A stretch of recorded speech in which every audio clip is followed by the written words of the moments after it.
profeta Isaías, capítulo 45.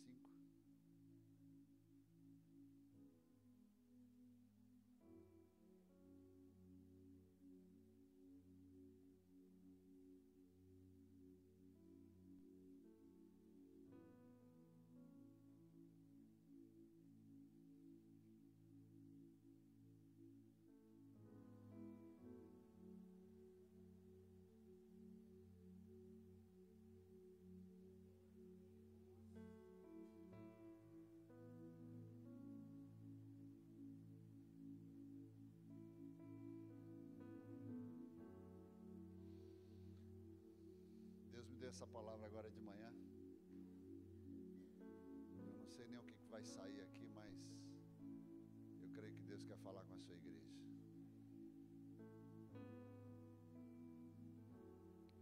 Assim diz o Senhor ao seu ungido, a Ciro, a quem tomo pela sua mão direita para abater as nações diante de sua face. Eu soltarei os lombos dos reis para abrir diante dele as portas, e as portas não se fecharão. Eu irei adiante de ti e endireitarei os caminhos tortos. Quebrarei as portas de bronze e despedaçarei os ferrolhos de ferro, e te darei os tesouros das escuridades e as riquezas encobertas, para que possas saber que eu sou o Senhor, o Deus de Israel, que te chama pelo teu próprio nome. Só até aqui. Pai, muito obrigado. Nesta manhã, fala conosco. Queremos ouvir a tua voz. Já te louvamos, agradecidos pelo nome santo de Jesus, por esse que vive e reina para todos sempre. E a igreja diz amém. Graças a Deus, podeis tomar assento.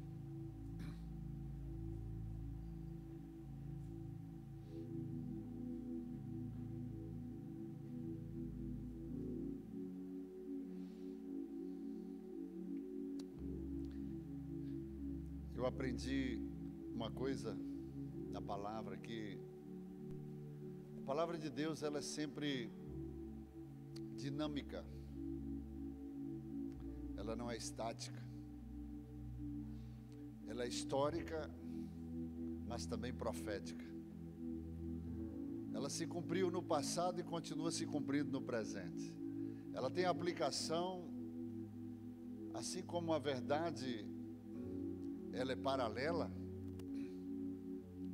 ela tem aplicação no contexto da realidade a qual vivemos. E hoje nós estamos vivendo na nossa nação uma situação em que tem chamado a atenção de todos os brasileiros. Agora, esse final de semana praticamente, o Brasil parou em volta de uma notícia em que o nosso ministro da Justiça, ele sai de cena, pede demissão, gera-se uma confusão em torno dos acontecimentos no nosso país. E às vezes a gente fica assim meio perplexo, sem entender ou sem saber o que é que está acontecendo de fato. Mas eu quero lhe dizer e lhe adiantar que o nosso Deus, ele tem a caneta, ele tem a tinta da caneta, com o sangue do Cordeiro que estabelece reis, aleluia, tronos. Ele coloca, ele tira, ele faz como ele quer, ele sustenta, porque ele é o Senhor, o Deus de Israel, o Todo-Poderoso El Shaddai, que nunca perdeu o controle. E aqui no texto a gente vê 45 de Isaías, o próprio Deus dizendo: assim diz o Senhor ao seu ungido, a Ciro. Ciro é apenas uma figura, é apenas alguém que Deus está se referindo, como poderia ser a qualquer um outro, poderia ser a Jair, né? A quem tomo pela sua mão direita para abater as nações diante da sua face. Eu soltarei os lombos dos reis para abrir diante dele as portas, e as portas não se fecharão. Eu irei adiante de ti, endireitarei os caminhos tortos, quebrarei as portas de bronze e despedaçarei os ferrolhos de ferro. Aqui o Senhor nos traz a convicção de que Ele é soberano. Ele tem o controle da história do Brasil, da nossa história. Ele tem o controle da humanidade. E conforme a sua palavra, tudo se estabelece segundo o que está escrito. Tem coisas que você não sabe acerca do que está escrito, acerca da tua vida, acerca do teu próximo, acerca da história que Deus, Ele mesmo, a Bíblia diz que Ele coloca, Ele tira, Ele estabelece os reis e Ele desestabelece também. Tudo para se cumprir propósitos, porque o nosso Deus é um Deus de propósitos. Tudo que está acontecendo hoje na nossa nação, não pense que Deus fechou os seus olhos ou está deixando que as coisas corram aleatoriamente no curso natural da história. Não. Deus tem um controle dessa história. Deus tem um controle da sua história. Aleluia. Tudo que está acontecendo, se tem a permissão de Deus, mas Deus não está fazendo vista grossa, mas Deus usa as circunstâncias da vida, as adversidades, todo esse cenário que foi montado para cumprir algo que Ele mesmo já estabeleceu. Ele falou aqui acerca de Ciro, alguém que Ele levantou na sua soberania. Da mesma forma, pode estar falando acerca de um estadista, de um governante, de um presidente que Ele levantou e Ele constrói a história deste homem. A gente vê hoje num cenário onde esse personagem, ele se encontra sozinho praticamente, lutando contra tudo e todos. Mas isso me faz lembrar quando Deus chama a Gideão, e Gideão se sente o menorzinho da casa de seu pai, da menor tribo de Israel, e ele se sente tão pequeno, tão insignificante diante do contexto em que o povo de Israel estava sendo envergonhado por 7 anos diante dos midianitas. E os midianitas aproveitavam a fragilidade do povo e sempre prevalecia. E Gideão estava malhando trigo no lagar, num lugar onde era exclusividade de trabalhar com o vinho, com a uva, mas de forma disfarçada, escondida, até mesmo por questão de sobrevivência, porque os midianitas iriam lá e pegavam todo o sustento, tudo que eles construíam, e eles se tornavam presas fáceis nas mãos de seus inimigos, com medo. Mas de repente o Senhor envia um anjo e diz: Gideão, homem valente. Deus gosta de, muitas vezes, criar circunstâncias para ironizar, deixar o nosso adversário meio assim, sem entender. Deus tem senso de humor.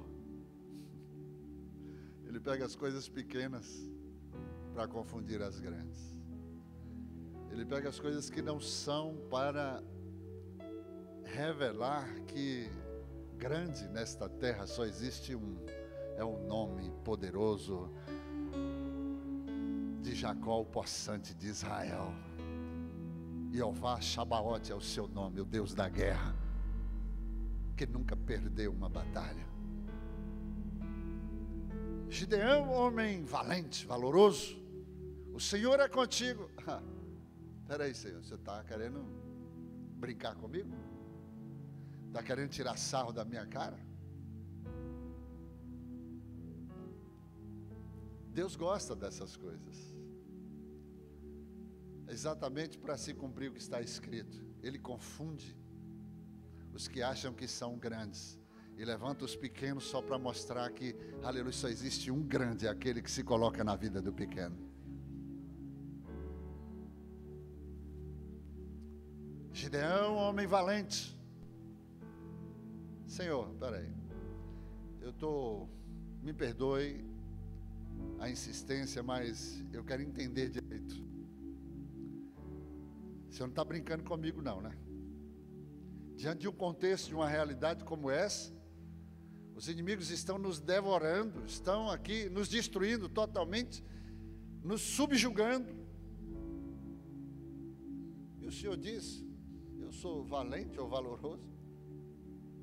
E ele diz, o Senhor, Jeová, é contigo. Se diz aí que uma andorinha só não faz verão, mas é porque nunca teve uma experiência direta, real com este Deus maravilhoso. Porque Deus não precisa de multidão, Deus não precisa de um grande exército. Uma certa feita, Senaqueribe afrontou ao Deus de Ezequias, ao Deus de Israel, e por onde passava subjugava reinos, derrotando reis, e falou assim, não será diferente com esse Deus, que se prediz o Deus de Israel. E aí manda uma carta a Ezequias, e Ezequias, quando abre a carta no palácio, ele lê, peraí, tem alguma coisa aqui errada. E eu gosto, irmãos, quando alguém afronta Deus. Como você gosta, pastor? Não, porque eu gosto do desfecho, porque o nosso Deus é um Deus de guerra. É um Deus que, aleluia, é misericordioso, é um Deus longânimo, tardio em se irar, é um Deus que é benigno, amoroso, mas é um Deus que é justo, que tem a sua vara de equidade, de justiça na balança, que pesa segundo o padrão do reino dos céus, o reino de equidade, de justiça, que faz justiça aos seus, que entra na peleja a favor daqueles que não tem quem o ajude, aqueles que se sentem totalmente humilhados, desprezados,